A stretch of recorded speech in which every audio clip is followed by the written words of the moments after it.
J'interviens pour les finances publiques. Nous sommes en action ces derniers temps et nous avons mené des actions, vous avez dû voir dans la presse d'ailleurs, dimanche dernier, nous étions sur le marché de Cancale et 15 jours avant, le samedi, nous étions sur le marché de Saint-Malgrand.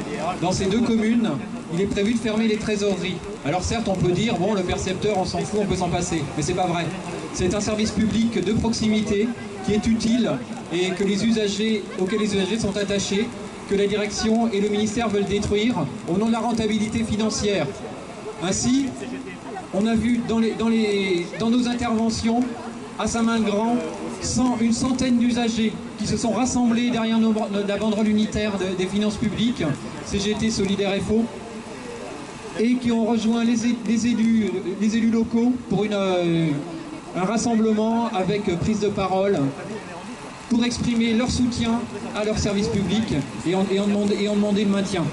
À Cancale, hier, malheureusement les élus ne sont pas mouillés, mais on a quand même recueilli en 1h30 200 signatures sur le marché d'usagers et qui ont exprimé qu'ils en avaient ras-le-bol de voir tout foutre le camp dans les petites communes et de voir qu'il bientôt il n'y aura plus de service public.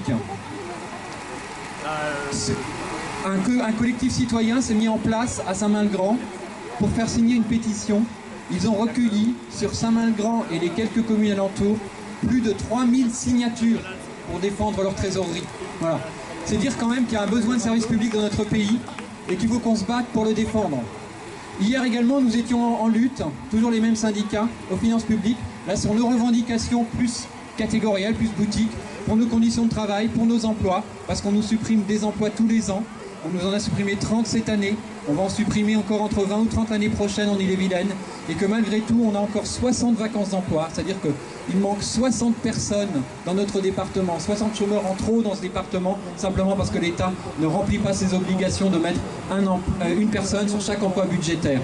Nous avons bloqué le centre d'encaissement de Rennes. C'était hier le jour de paiement de la taxe foncière. Il y a donc eu des millions de personnes à envoyer leurs chèques. Eh bien, nous avons bloqué l'accès du centre d'encaissement qui encaisse ces chèques-là pendant 2 heures le matin, un peu plus de 2 heures même, ce qui a empêché la livraison par un camion de la Poste qui emmenait 63 palettes de chèques, ça veut dire quand même.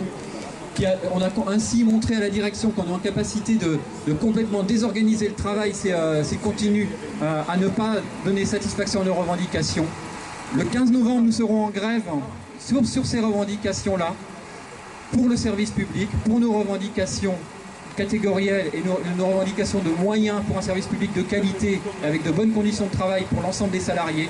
Nous comptons sur le soutien de toute la population parce que l'administration des finances publiques est absolument indispensable dans ce pays pour lutter contre la fraude, pour assurer une bonne collecte de l'impôt afin de donner au budget d'État les moyens de fonctionner. Voilà. Merci à tous.